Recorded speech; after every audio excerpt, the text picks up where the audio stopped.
Right here? All right. All right. All right. Is this good? Right here? Okay. Everyone, today I want to talk about that mother N-word. That was too much? All right, let's do it again.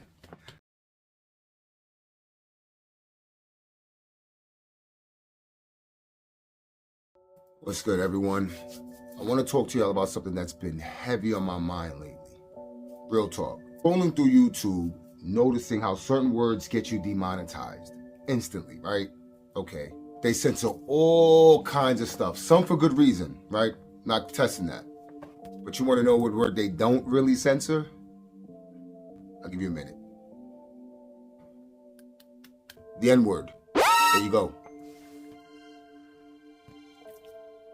Yep. You can say it in songs. You can say it in skits. You can say it in reaction videos. YouTube barely blinks. But if you talk about vaccines, if you talk about politics, whole video gone. It got me to really thinking. Why is that word okay? A word that was literally created to dehumanize us, to break us, to make us feel less than human. But somehow we flipped it, and now we use it on each other like it's love. I can't make this up. All right, so back to what we were talking about. Calling each other the N-word is not normal. It's not just culture. It's a trauma response. It's mental illness, straight up. And I came across this theory recently. I said to myself, I said, yeah, we've internalized this trauma so much that we're suffering through a form of mental illness. I mean, let's think about it. I'm sure you've heard this argument before. What other people proudly use a slur that was once used to insult them, to humanize them, to basically, describe them as less than human? Was it 3/5 of a human? It was used to beat them, brand them, hang them, strip them of their names and their gods. It's like the greatest Jedi mind trick ever pulled. My Star Wars fans out there, y'all know what I mean. Y'all know what I'm talking about. You will keep calling each other the N-word. Let's do it again. You will keep calling each other the N-word. Boop! And we all bought into it. We defend it. Hell, we'll fight each other before we'll fight the word. No, sweetheart, it's cultural whenever I say it. It's only racial when you say it. Now, I'm saying this as a descendant of King Ramses III.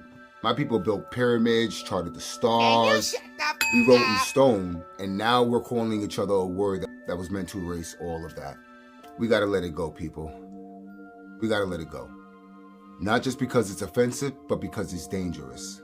It's poison disguised as pride. If we really want to love ourselves, if we really want to heal, we gotta start there. Listen, language is powerful. Words not only shape how we see ourselves, but how the world sees us. You understand that, right? So yeah, maybe we stop defending the N-word and start defending our worth. People are probably gonna really hate me for this video. They're gonna probably call me Uncle Tom, Uncle Cool, and all that stuff. That's all good, I don't care. But thank you for watching. This is Doc Kradoff. Peace. Oh, you're still here. Well, we'll have your attention. Let me tell you what I mean. Psychological trauma that is associated with that word. The internalized racism, the historical trauma, and the cultural linguistics that follow. Now, we know the N-word has a very violent and dehumanizing origin, and that it was a tool of white supremacy used to strip Africans of their dignity. So when we take a word that is soaked and drenched in hatred and try to flip it, are we really taking power back? Or are we reinforcing a negative identity that was never truly ours to begin with? And some psychologists believe that this is a form of psychological trauma response. Internalized depression. It's not hate for others, it's hate turned inwards, disguised as culture. One of those psychologists, Dr. Joy DeGruy, argued that this was post-traumatic slave syndrome, where generations of systemic abuse and dehumanization manifest in self-destructive behaviors, sometimes disguised as normal. Now again, this isn't about shaming anyone. It's about recognizing generational trauma can impact language, self-image, and group dynamics. When using the N-word feels natural, affectionate, we have to ask ourselves, have we normalized our own degradation?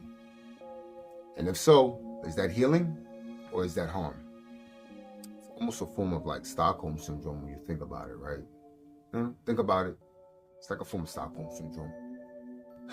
So we're not broken, guys. We're not broken, but we are healing. And part of that healing might be letting go of words that were never really meant to uplift us. That part.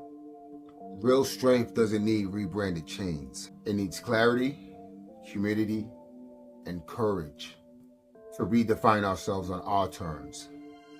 Because if we all can't say the word comfortably and use it as a term of endearment, why is that? That's all. We shouldn't be saying the word. None of us should. All right, so wrapping this up, let me know in the comments. No, I mean it this time, I'm wrapping it up. Let me know in the comments your thoughts. This was a deep conversation here, at least I thought so. And all voices matter. All voices matter. So if you like this video, share, like, subscribe. And let's keep pushing for growth, truth, and healing. This is Dark Radar. Peace. The child?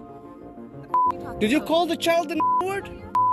It is my own business. You call him a Okay, why don't you have the boss to say it right now again? Okay. Alright, that's what you say. There's a difference between black and